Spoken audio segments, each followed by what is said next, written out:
Buen día, nosotros somos el equipo 6 del grupo 25 en la carrera de Químico Farmacéutico Biólogo en la Facultad de Ciencias Químico-Biológicas para la asignatura de Bioquímica Estructural con el docente Dr. Eduardo Armienta Aldama.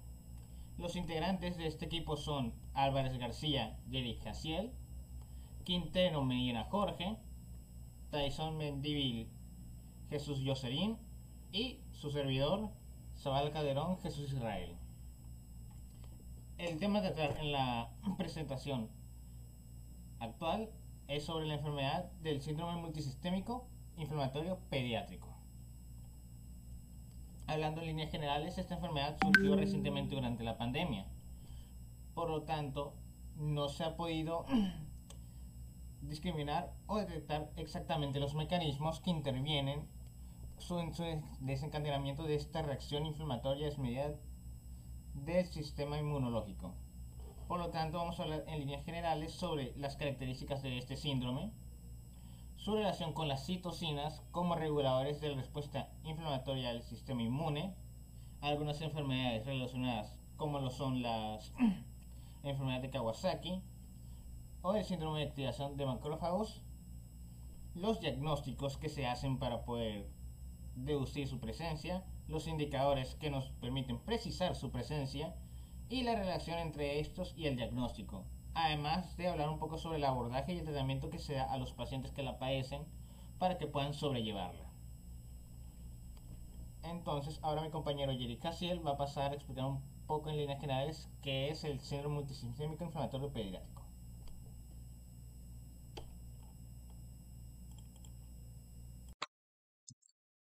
Alrededor de 5 años de la aparición del SARS-CoV-2, el COVID-19, han surgido diversas enfermedades. Entre ellas tenemos el síndrome inflamatorio multisistémico, el cual básicamente es el que vamos a hablar a lo largo de la presentación.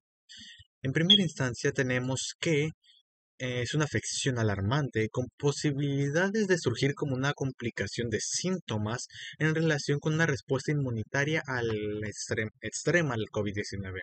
¿Qué queremos decir con esto? Con certeza no se sabe a ciencia cierta hasta el momento la posible causa, motivo, razón o circunstancia por la cual esta enfermedad pudiera llegar a aplicarse.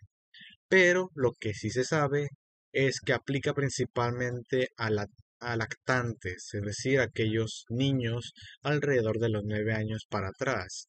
Pero eso no impide que pueda aparecer esta sintomatología o incluso esta enfermedad se pudiera ver reflejada en adolescentes o en adultos mayores. Eso sí, la detección temprana posibilita una mejoría en los síntomas con la realización de tratamiento adecuado,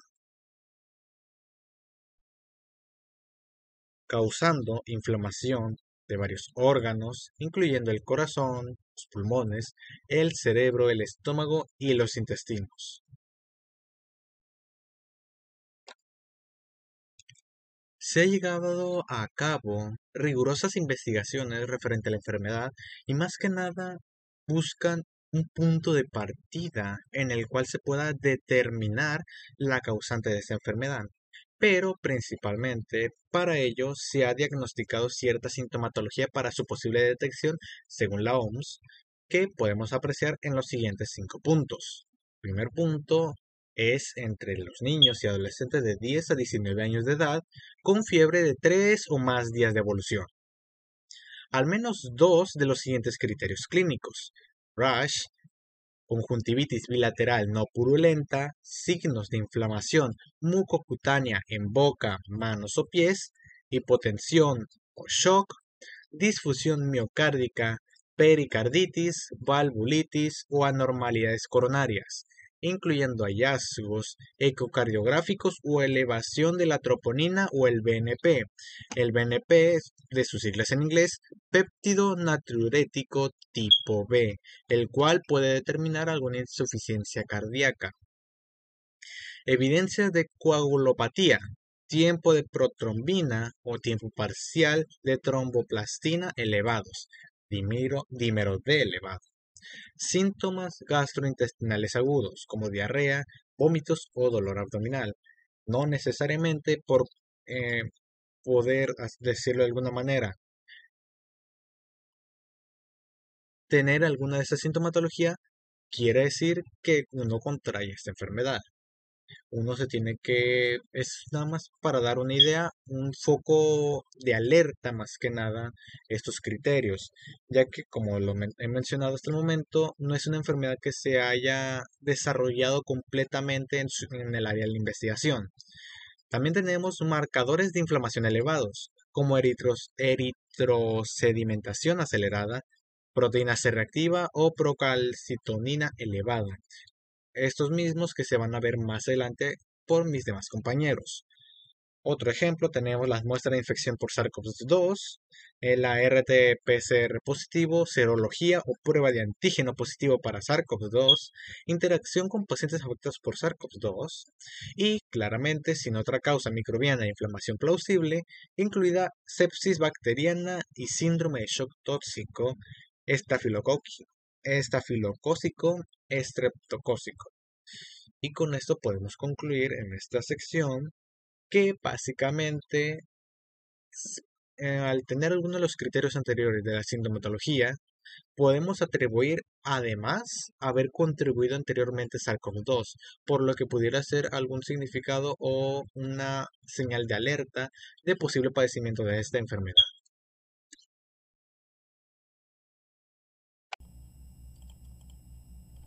Bueno, hablando un poco de líneas generales de las citocinas, estos son polipéptidos o en algunos casos glucoproteínas extracelulares e hidrosolubles que tienen un peso variado entre 8 a 30 kilodaltons, siempre menor a 30 kilodaltons. Se forman por diversos tipos de células en la región de la lesión y por células del sistema inmune. Estas tienen una estructura terciaria de 4 hélices alfa con pocas partes de láminas beta. Estas se unen más que nada a los receptores de las células del sistema inmune, actuando sobre su proliferación, diferenciación, actividad, entre otros aspectos de estas. En algunos casos propiciando en las células hematopoietíticas que producen a estas células del sistema inmune.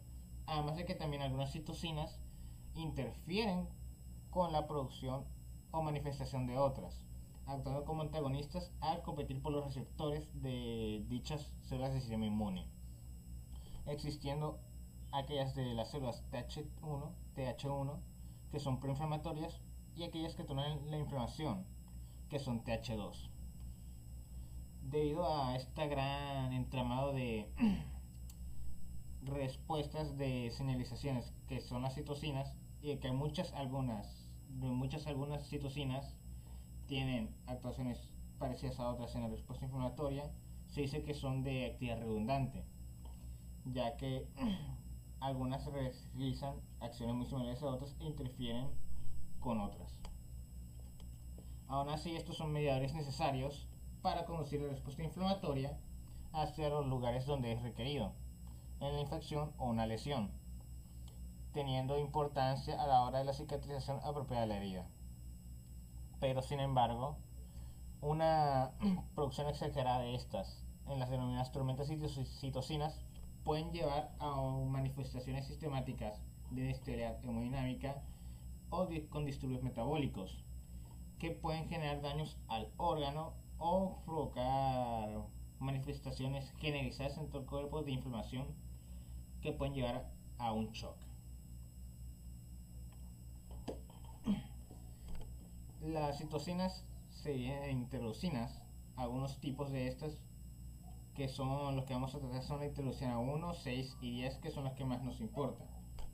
Las interleucinas tipo 1 o interleucinas 1 son producidas por macrófagos o monocitos. Estas existen en la interleucina 1 e interleucina 1 beta. Pero en este caso vamos a destacar un poco más el papel de la interleucina 1 beta, ya que produce una inflamación sistemática por medio de la activación del ciclo oxigenasa 2, que genera la formación de prostaglandina E2, en el hipotálamo anterior, causando fiebre e inflamación, que puede provocar dificultades.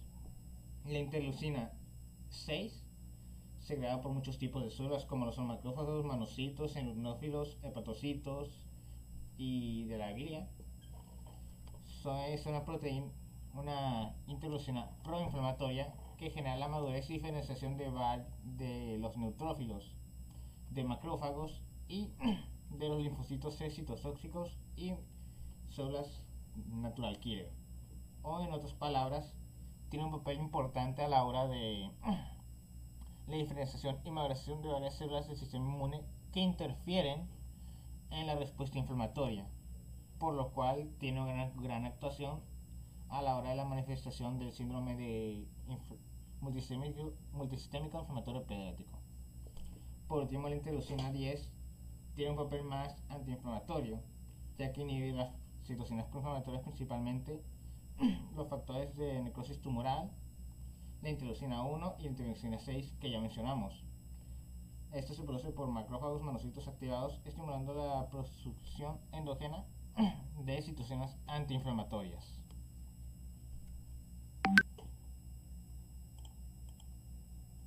Bueno, ahora con respecto a las bases inmunológicas para el tratamiento, tenemos varios aspectos a considerar, principalmente la característica postinflamatoria de este síndrome, ya que debido a las inmunoglobinas que son no neutralizantes, que todavía se encuentran presentes, se genera una respuesta o una amplificación de la infección dependiente de sus anticuerpos, además de que el COVID-19 interfiere en varios aspectos.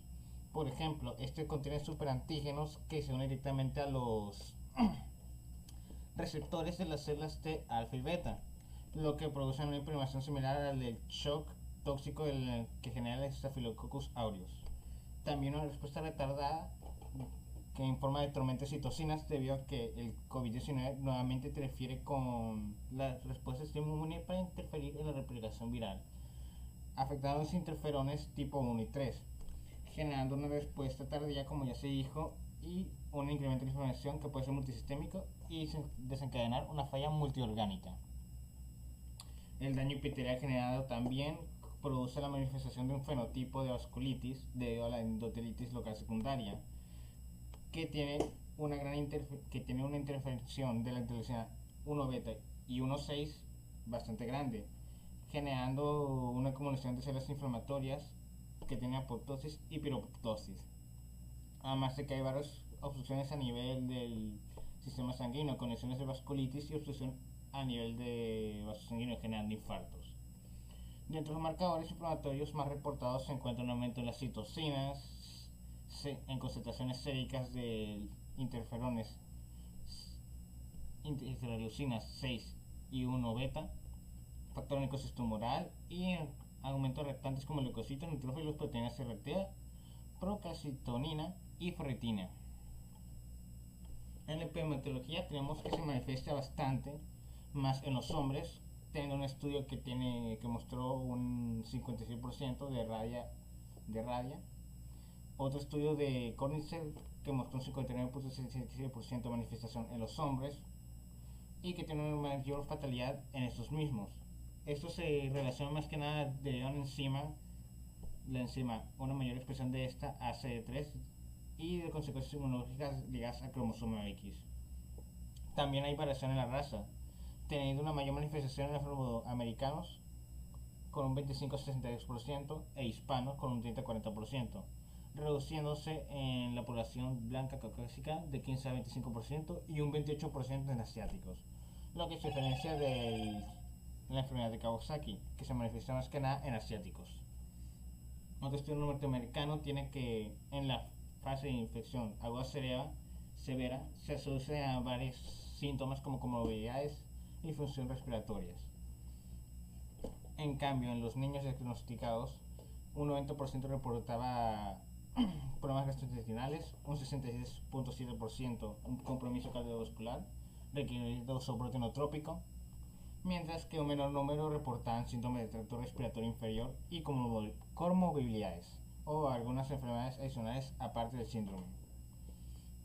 Todo esto considerando que esta enfermedad surgió recientemente durante el COVID-19 y de que las pruebas que se tienen dan positivo a que hubo una presencia anterior de SARS-CoV-2 con un 87%, pero que al momento de hacer una prueba de retrotranscripción de PCR o proteína reactiva es mucho menor, a un 32%, lo que nos indica que esto se manifiesta, este síndrome se manifiesta más que nada en pacientes que ya pasaron la infección de COVID-19, teniendo alrededor de 4 o 6 semanas después de la manifestación de los síntomas del COVID, lo que le da un carácter más postinflamatorio que un carácter de infección temprana.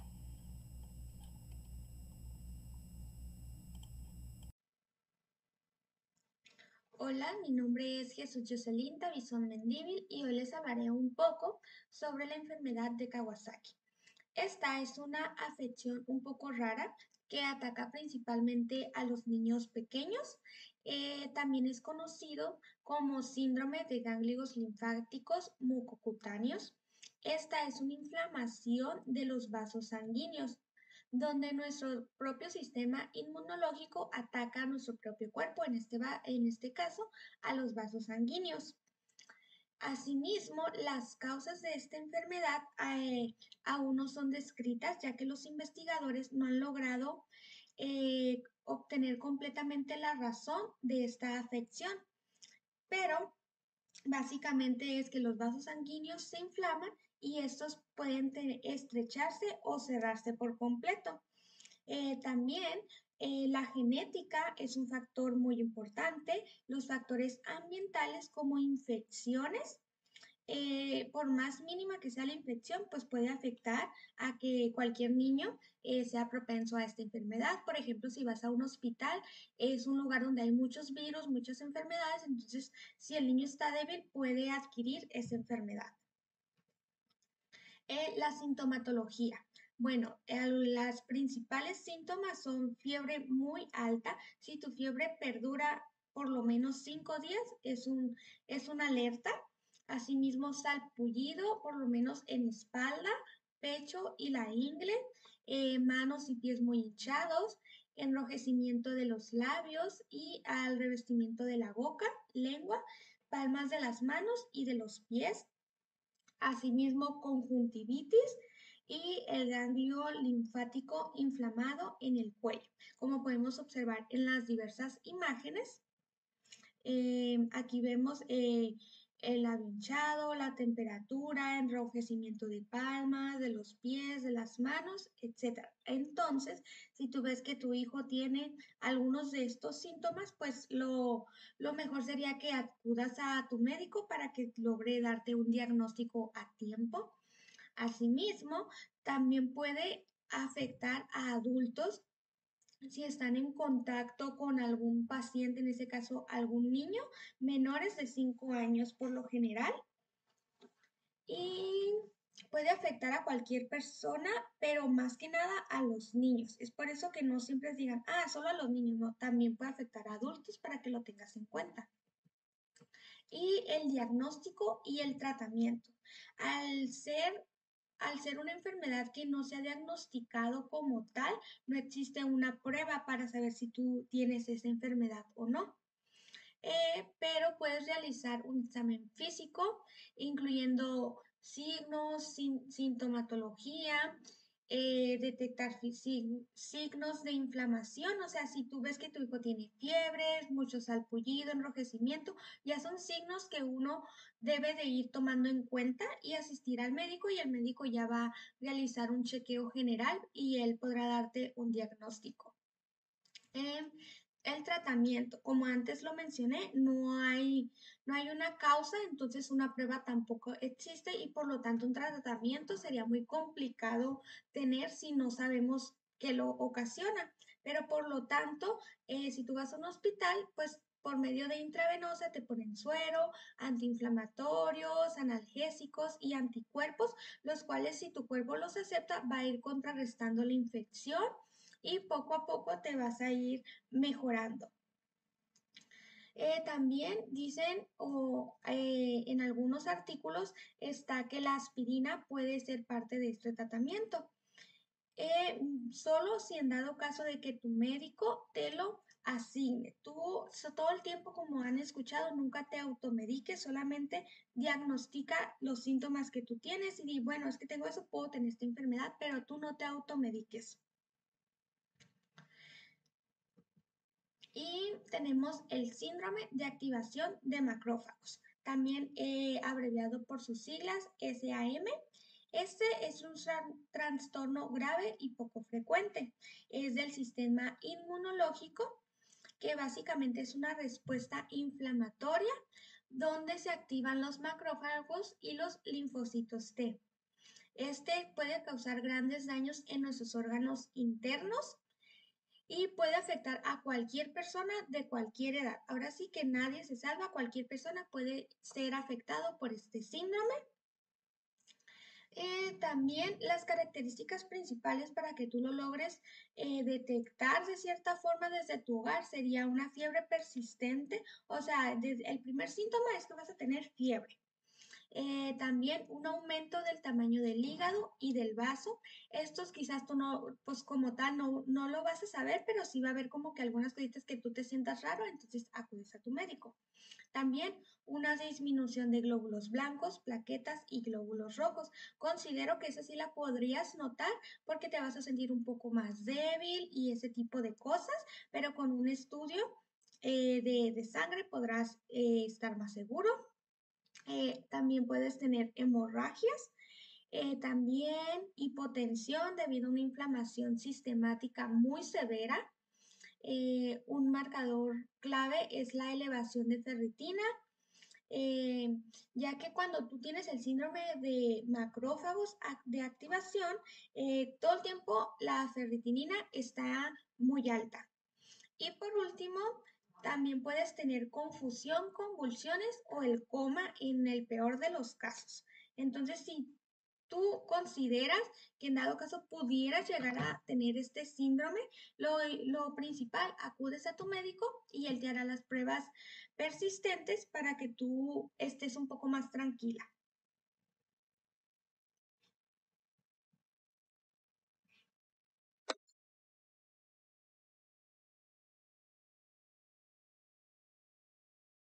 Para el diagnóstico, para saber si padecemos de la enfermedad SAM, es decir, el síndrome de activación de macrófagos, se basa en la combinación de síntomas clínicos y resultados de laboratorio, en los cuales podemos destacar fiebre alta y persistente, pancitopenia, disminución de glóbulos blancos, rojos y plaquetas, hipofibrinogenemia, bajos niveles de fibrinógeno, hiperferritinemia, niveles altos de ferritina, los cuales se van a estudiar más adelante para poder entender un poco más el síndrome del inflamatorio multisistémico. Y además una elevación en los triglicéridos. Algunos pediatras y reumatólogos suelen utilizar criterios diagnósticos como los de la Sociedad de Reumatología Pediátrica Europea para evaluar el riesgo y diagnosticar a los niños con SAM. Los principales tratamientos influyen en terapias que incluyen corticoides para reducir la inflamación, inmunosupresores como la ciclosporina, inmunoglobulinas en algunos casos para modular la respuesta inmune, como ya se ha hablado hace un momento, y algunas terapias biológicas, en particular el uso de antagonistas de la interleucina 1, como anakinra, ha mostrado eficacia en niños con SAM asociados a AIJS.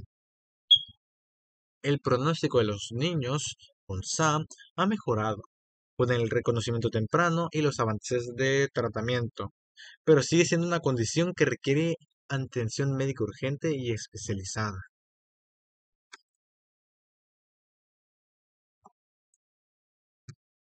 La etiopatogenia estudia básicamente el comportamiento de las enfermedades.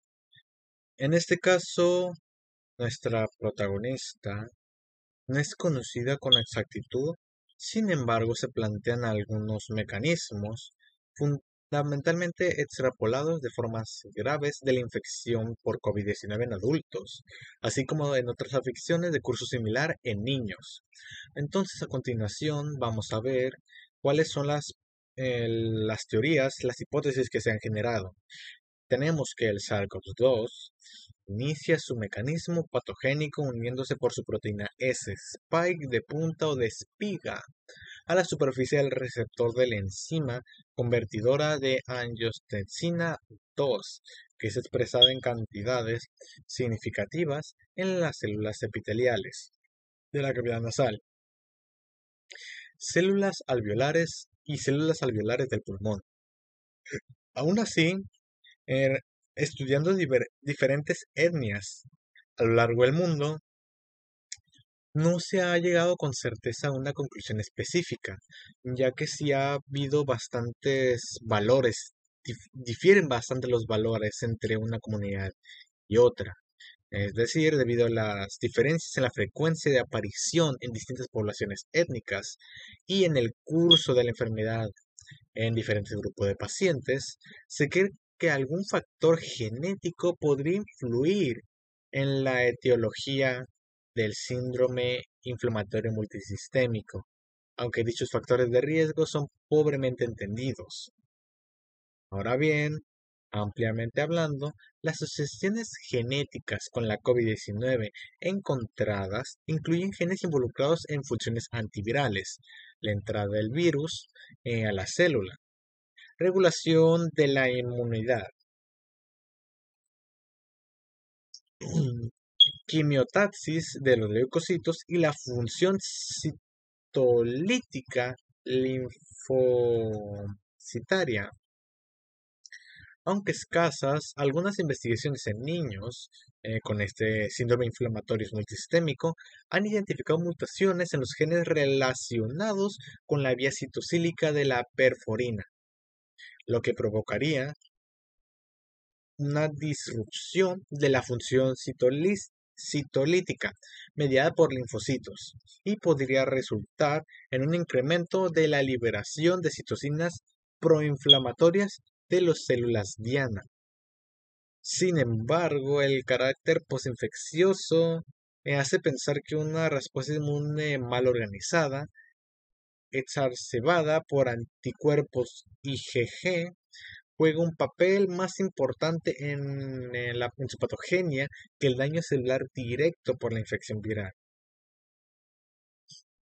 Y esto nos lleva a la conocida tormenta de citocinas, que se trata, como su mismo nombre lo indica, un fenómeno hiperinflamatorio retardado producido por liberación masiva de citocinas como respuesta inmune.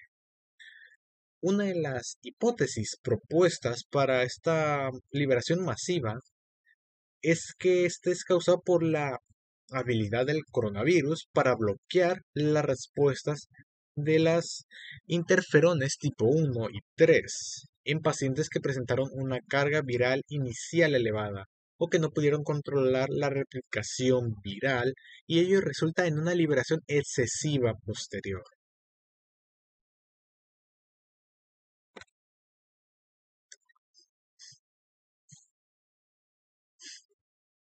Continuando con el diagnóstico del síndrome inflamatorio multisistémico, podemos dividirlo en hallazgos clínicos y en hallazgos epidemiológicos. Los hallazgos clínicos se basan básicamente en la sintomatología que uno refleja a la hora de haber padecido este síndrome que hemos estado hablando. Entre ellos tenemos la fiebre, al que de todos los casos un 100% se ha reflejado con una fiebre de alrededor de 3 días o más, con altas temperaturas mayores o iguales a 40 grados centígrados. Problemas en sistemas como dermatológico y linfático, como exantema en palmas y plantas, que básicamente se caracteriza por eritrodermia escarlatiniforme, eritema multiforme, livedo reticularis. Conjuntivitis no purulenta, mucosa oral seca y enrojecida como labios fisurados o lengua de fresa, edemas en extremidades, linfadenopatías cervicales palpables. Otro de los sistemas afectados por este síndrome es el gastrointestinal, con alrededor del más del 50% de posibilidades de teniendo este padecimiento, como el dolor abdominal, las náuseas, vómitos y diarrea no sangrienta, puede ser profusa. En el sistema cardiovascular también se encuentra alrededor del 50%, como el shock, la taquicardia, hipotensión, hipoperfusión y dolor torácico. Yéndonos a porcentajes más bajos, tenemos el sistema respiratorio con un 30 a 60%, como tos y disnea, y el sistema neurológico con alrededor de 10 a 20%, que en dado caso puede parecer de cefalia, meningismo, alteración del estado mental, como la confusión o la somnolencia, y el síncope. Hallazgos epidemiológicos se basan más que nada en las características poblacionales, como vendría siendo infección activa o reciente por SARS-CoV-2, de 4 a 5 semanas después del diagnóstico. Edad entre 0 y 19 años, como ya lo he mencionado anteriormente, según la OMS, claramente, o mayores a 21 según sean los casos clínicos. Los niños se han visto más afectados que las niñas, que está en constante investigación, todavía está en investigación, ya que, como hemos mencionado, es una enfermedad reciente. Y pacientes con ascendencia africana, que curiosamente, afrocaribeña e hispana poseen mayor incidencia de casos, curiosamente. Bien, hola, mi nombre es Jorge Quintero Medina, el nombre estará apareciendo por ahí abajo. Y bueno, voy a hablar sobre las pruebas complementarias no vinculadas a SARS-CoV. Bien, pues iniciamos con la biometría hemática o con la hemograma, que es un estudio completo en sangre, pero vamos a ver los glóbulos blancos. Bien, iniciando con la leucocitosis, es el aumento de glóbulos blancos en la sangre. En este caso, pues el recuento inferior a 20.000 células por milímetro cúbico puede indicar una respuesta inflamatoria o una infección. La neutrofilia es el aumento de neutrófilos, puede indicar infección bacteriana aguda o inflamación. La linfopenia es la disminución del número de linfocitos. Este es un signo de infecciones virales o inmunosupresión. La anemia es la disminución de los glóbulos rojos o en la hemoglobina. Esto puede indicar pérdida de sangre o trastornos hematológicos. La trombocitopenia leve es la disminución leve en el número de plaquetas, y un recuento mayor a 50.000 células por mililitro cúbico puede indicar infecciones, inflamación o problemas de coagulación. Vamos con los marcadores de inflamación. En los marcadores de inflamación podemos encontrar la elevación del PCR, de la proteína C reactiva, la VES, que es la velocidad de sedimentación globular, la ferritina, el fibrinógeno, que el fibrinógeno es una proteína producida por el hígado. Esto a concentraciones muy altas puede indicar una enfermedad hepática, una infección o inflamación. En niveles bajos se relaciona que es un problema en la síntesis de la proteína. El LDH es la proteína deshidrogenasa láctica. Esta proteína se encuentra en la sangre, en los eritrocitos, más que nada. Y una concentración alta de la LDH indica que un tejido del cuerpo está roto. Y una concentración baja está relacionada con la mutación genética que afecta la producción de la enzima. Continuamos con la IL-6, que es la interleucina 6. Es una citocina que responde a inflamaciones, infecciones, etc. Una interleucina 6 elevada puede indicar un proceso inflamatorio agudo o crónico. Una interleucina baja o normal pues indica una ausencia de inflamación. La PCT es la procalcitonina. Puede indicar infecciones respiratorias o bacterianas. Seguimos con la coagulación, que bueno, aquí tenemos que es la elevación de fibrinógeno, de dímero D, TP, que TP es el tiempo de protombial.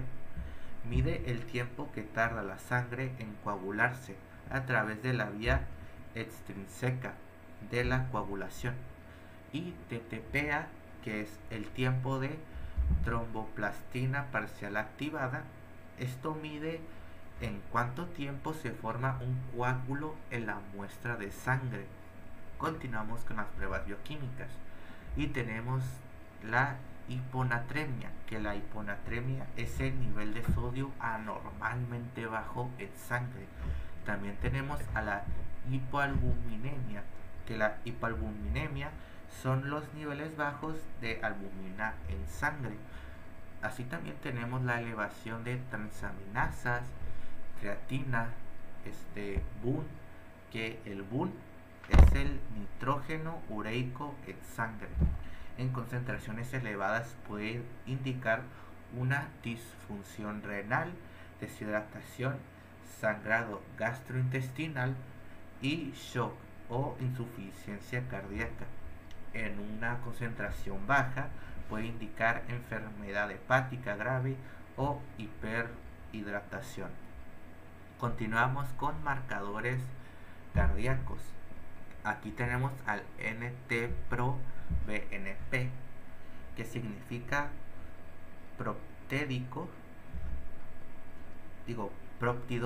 significa próptido natriurético cerebral N-terminal. Esto en una elevada concentración indica que el corazón está bajo mucho estrés o bajo mucha presión. Así tenemos a la elevación de enzimas miocardíacas. En los hemocultivos generalmente son negativos y no se toman tanto en cuenta. El líquido cefalorraquídeo. Bien, el líquido cefalorraquídeo es el líquido que amortigua al cerebro cuando hacemos movimientos bruscos con la cabeza o cuando nos pegamos. Este líquido cefalorraquídeo impide que el cerebro choque con las paredes del cráneo y sirve para descartar meningitis.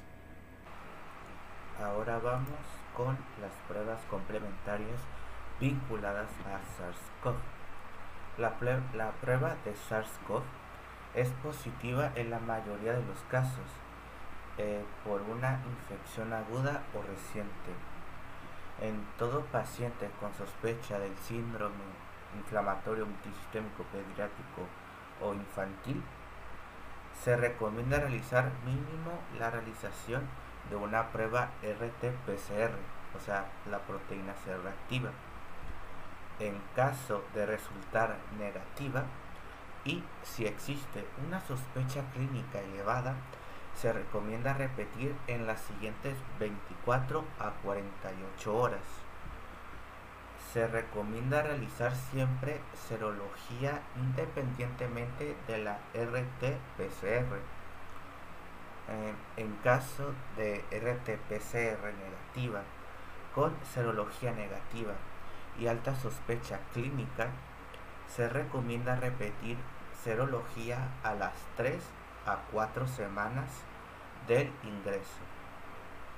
Se pueden detectar anticuerpos a partir de 10 a 15 días desde el contagio. Es importante tomar en cuenta que cualquier prueba serológica puede realizarse antes de administrar inmunoglobulina intravenosa u otro tratamiento con anticuerpos exógenos. Bien, seguimos con lo que son las pruebas de imagen y pruebas funcionales. Primero vamos con las pruebas de imagen, comenzando con la radiografía de tórax. Esta puede ser indicada en caso de sintomatología respiratoria o para localizar dispositivos. Puede mostrar infiltrados unilaterales o bilaterales, condensaciones parciadas en vidrio, atelectasias o derrame pleural. Seguimos con la tomografía computarizada torácica. Esta no se recomienda de rutina, excepto en neumonía complicada, mala evolución o en un paciente inmunocomprometido. Continuamos con el ecocardiograma. Se recomienda en todos los pacientes con el síndrome inflamatorio multisistémico pediátrico o infantil, ya que esta puede revelar características generales, por ejemplo, de miocarditis, que es la disfunción sistólica del ventrículo izquierdo, o cambios de la enfermedad de Kawasaki, que es la dilatación de las arterias coronarias, valvulitis o derrame pericárdico. Otros hallazgos como la dilatación o aneurismas de las arterias coronarias pueden desarrollarse durante la enfermedad. Seguimos con la ecografía abdominal. Esta puede ser indicada si existe clínica indicativa de abdomen agudo. Puede revelar hepatoesplenomegalia, linfadenopatía, edema de la pared intestinal, ascitis o ileocoitis. Seguimos con pruebas funcionales. Y aquí tenemos a electrocardiograma. Puede mostrar bloqueo cardíaco de primer, segundo o tercer grado, arritmias supraventriculares y ventriculares, alteraciones indicativas de afectación miocárdica, que bueno, esto es el aumento del intervalo QTc prolongado, elevación del segmento ST y anomalías de onda T.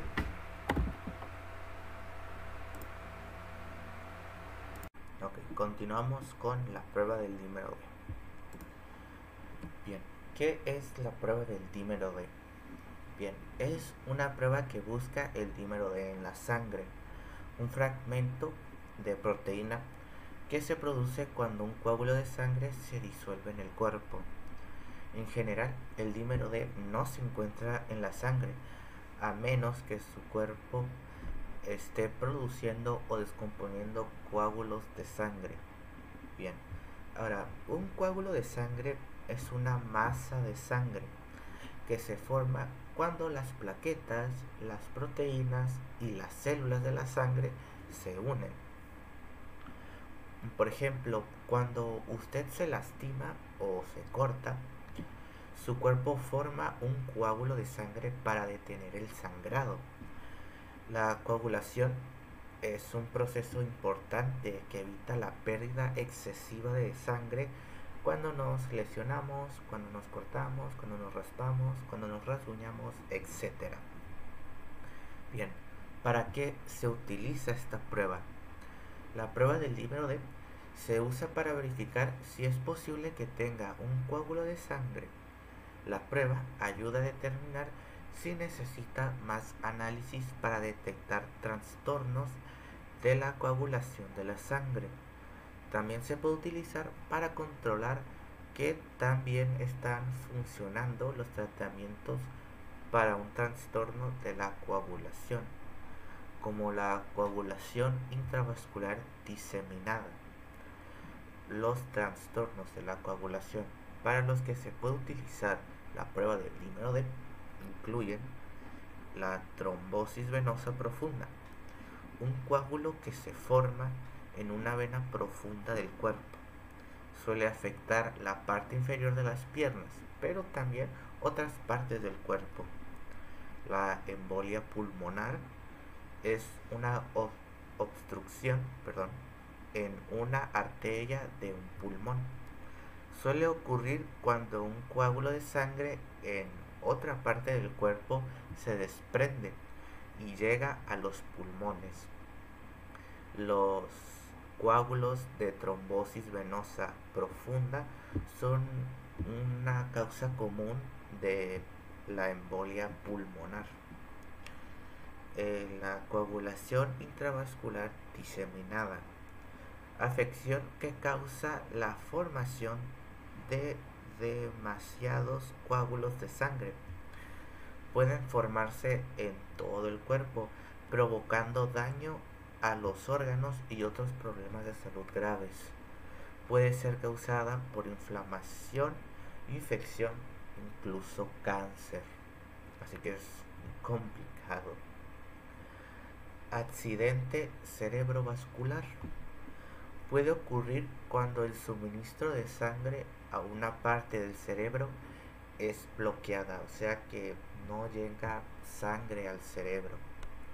Bien, ahora, ¿por qué la prueba del dímero D?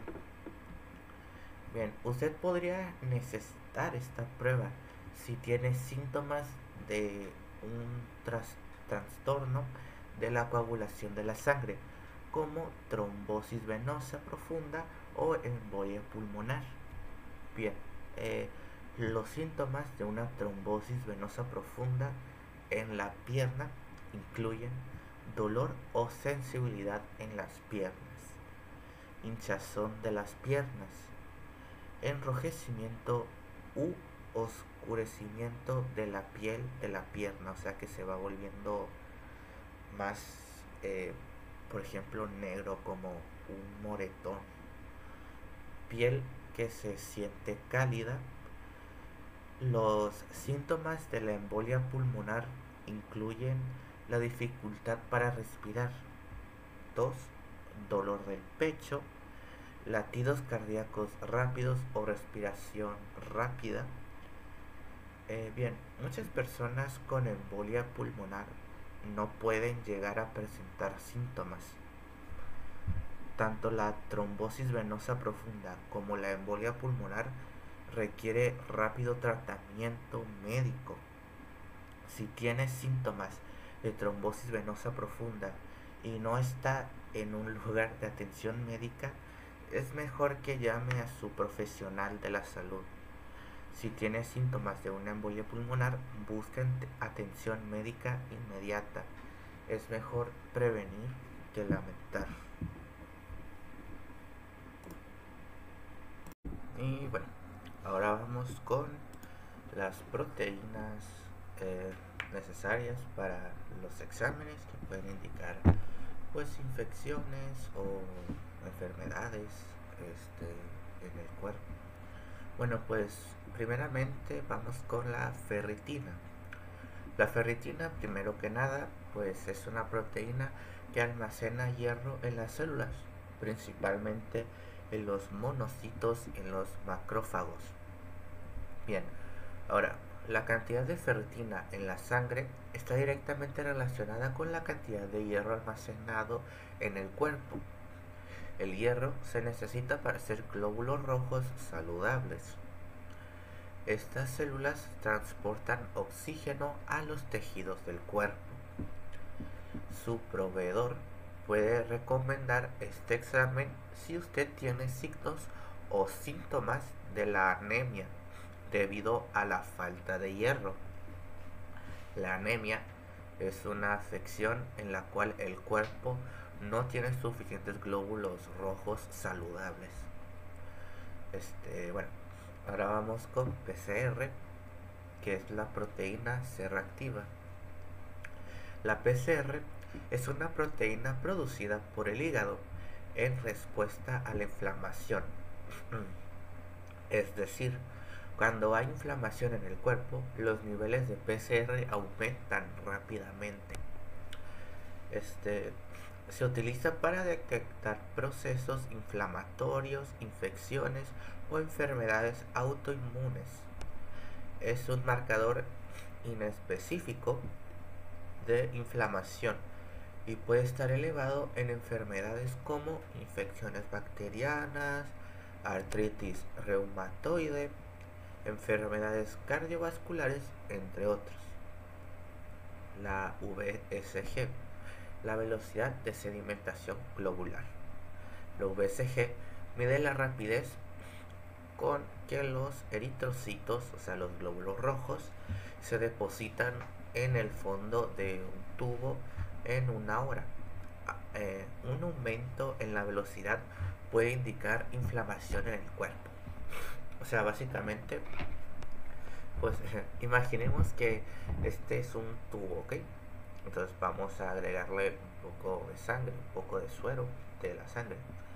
Entonces vamos a checarlo, vamos a medir por una hora qué tan rápido baja los eritrocitos, los glóbulos rojos. Si llega hasta abajo en menos de una hora, o sea que fue muy veloz la sedimentación, es que podría haber una cierta inflamación en algún órgano del cuerpo. Es un indicador inespecífico de inflamación, infección o enfermedad crónica. Está elevado en infecciones, enfermedades autoinmunes, algunos tipos de cáncer o enfermedades inflamatorias crónicas como la artritis reumatoide. Muy bien, seguimos aquí con la BH, o bueno, con la biometría hemática. Es un análisis que evalúa las células sanguíneas, o sea, ya sean los glóbulos rojos, glóbulos blancos y plaquetas, las células de la sangre. Lo que determina cada uno, pues aquí los voy a mencionar. Bien, los glóbulos rojos, los eritrocitos, evalúan la capacidad de la sangre para transportar oxígeno. Es útil en el diagnóstico de anemias. Los glóbulos blancos, que son los leucocitos, indican la respuesta inmunitaria. Son útiles para detectar infecciones o problemas inmunológicos. Las plaquetas evalúan la coagulación de la sangre, útil para identificar trastornos en la coagulación o problemas de la médula ósea. Bien, continuamos con el EGO, que es el examen general de orina. El EGO analiza diferentes componentes de la orina, incluyendo células, proteínas, glucosa y otras sustancias. Ayuda a diagnosticar infecciones del tracto urinario, enfermedades renales, diabetes y problemas metabólicos. Evalúa parámetros como los siguientes: los leucocitos y nitritos. Estos son indicadores de infecciones urinarias. La glucosa puede sugerir diabetes. Las proteínas puede indicar daño renal y las cetonas sugerente de diabetes descompensada o cetosis. La gasometría arterial. La descripción de esto es: la gasometría arterial mide la cantidad del oxígeno y dióxido de carbono en la sangre arterial, así como el pH y otros electrolitos. Es crucial para evaluar el estado ácido-base y la oxigenación del cuerpo. Es útil en el diagnóstico de enfermedades pulmonares, trastornos metabólicos y problemas de ventilación, como la acidosis o la alcalosis pulmonar, por ejemplo, como en casos de insuficiencia respiratoria o acidosis metabólica.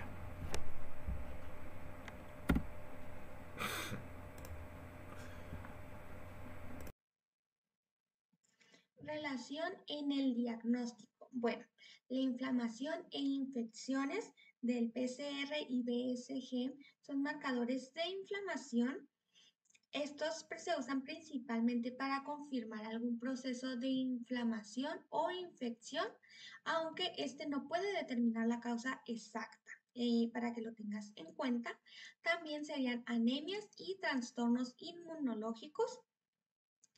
La biometría hemática ayuda a detectar problemas hematológicos como anemias, infecciones y problemas de coagulación. Es por eso importante que te vayas a hacer tus estudios, biometría hemática, principalmente para ver tus glóbulos rojos, blancos y plaquetas. También tenemos enfermedades renales y metabólicas. El EGO evalúa la función renal y otros aspectos metabólicos como el control de la glucosa y las proteínas. Y por último tenemos insuficiencia respiratoria o problemas metabólicos. La gastrometría arterial es fundamental para evaluar el problema pulmonar o metabólicos muy severos como la acidosis o alcalosis. Entonces, dependiendo más o menos de la afección que tú llegues a tener en relación con estos diagnósticos, hay un estudio permitente para este mismo y te lo podrías realizar siempre y cuando tu médico te lo recete.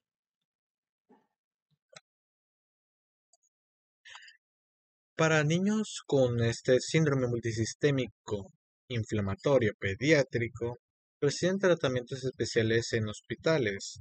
Algunos necesitan tratamiento en una unidad de cuidados intensivos pediátricos por la magnitud que puede conllevar esta enfermedad, ya que el tratamiento implica atención médica de apoyo y medidas para reducir la inflamación de los órganos vitales afectados para protegerlos de daños permanentes. Entre ellos podemos encontrar que la atención médica de apoyo puede incluir líquidos si los niveles son demasiado bajos. Esta afección se conoce como deshidratación. Oxígeno para ayudar con la respiración, medicamentos para la presión arterial, para tratar la presión arterial baja relacionada con el choque o para ayudar con la función cardíaca. Una máquina que asiste a la respiración, llamada respirador, medicamentos que disminuyen el riesgo de que se formen coágulos sanguíneos como la aspirina o heparina, y en casos muy raros oxigenación por membrana extracorpórea, utilizando una máquina que hace el trabajo del corazón y los pulmones. Por otro lado, el tratamiento para frenar la hinchazón y la inflamación pueden incluir antibióticos, terapia con esteroides, inmunoglobulina intravenosa, un derivado sanguíneo compuesto por anticuerpos y otros tipos de tratamiento como las terapias dirigidas destinadas a disminuir los altos niveles de proteínas llamadas citocinas que pueden causar inflamación. El tratamiento depende del tipo y de la gravedad de los síntomas y de qué órganos y otras partes del cuerpo se ven afectados por la inflamación, pero regularmente se sigue este protocolo, principalmente por lo mismo para evitar cualquier complicación a lo largo del tratamiento del paciente. Por último, tenemos que el síndrome multisésmico inflamatorio pediátrico, con sus siglas SMIP, es una respuesta inmunológica exagerada en niños, asociada a infecciones virales como el SARS-CoV-2, que muchos lo conocemos como el famoso COVID-19. Entonces, este comparte simultaneidades con condiciones como la enfermedad de Kawasaki, como anteriormente lo vimos. Y esta enfermedad de Kawasaki es una vasculitis que afecta principalmente a menores de 5 años y se caracteriza por síndromes como fiebre persistente, erupciones cutáneas, inflamación de vasos sanguíneos. Todo esto puede conducir a problemas cardíacos que al final del día afectarían muchísimo al niño. Con base al diagnóstico y el tratamiento, la medición de marcadores inflamatorios sobre el PCR-BSG y pruebas específicas como el dímero D y la ferritina son esenciales para evaluar el estado inflamatorio y el riesgo de la complicación. Entonces, casi siempre que algún paciente logre tener este síndrome. Algunas pruebas muy viables serían el dímero D y la ferritina, en dado caso que pues el médico así lo requiera. Asimismo, la combinación de los datos clínicos de laboratorio y de estudios de imagen son cruciales para un diagnóstico preciso. Un médico necesita todos los estudios pertinentes para lograr que al niño tenga un diagnóstico correcto, y pues si este diagnóstico llega a tiempo, hay más probabilidad de que pues se recupere de una forma exitosa. Asimismo, los tratamientos suelen enfocarse en la modulación del sistema inmune, usando inmunoglobinas y corticoides para reducir la inflamación y proteger contra daños en los órganos. La principal enfoque es que se debe de proteger el daño de cualquier órgano. Y por último, en condiciones destaca la complejidad del sistema inmunológico pediátrico y la necesidad de un diagnóstico y terapéutico integral. Así que si tú en tu hogar, en tu casa, en donde tú estés, consideras que algún niño menor de 5 años pueda llegar a tener este síndrome, lo más preferible es que acudas a tu unidad médica lo más pronto posible y que pues logres comprender que es importante que le den un diagnóstico a ese pequeño para que se logre mejorar de una forma exitosa y pues que al final del día no salga más lastimado. Por otro lado tenemos las bibliografías. Para aclarar, estas son solamente algunas porque pues en el documento, como lo verán, son aproximadamente casi 2 hojas de donde obtuvimos la información, pero aquí solamente puse como que las más resaltantes. Y esto sería todo por nuestra parte. Espero y haya sido de su agrado nuestra presentación y que haya aportado algo a tus dudas e inquietudes. Muchas gracias.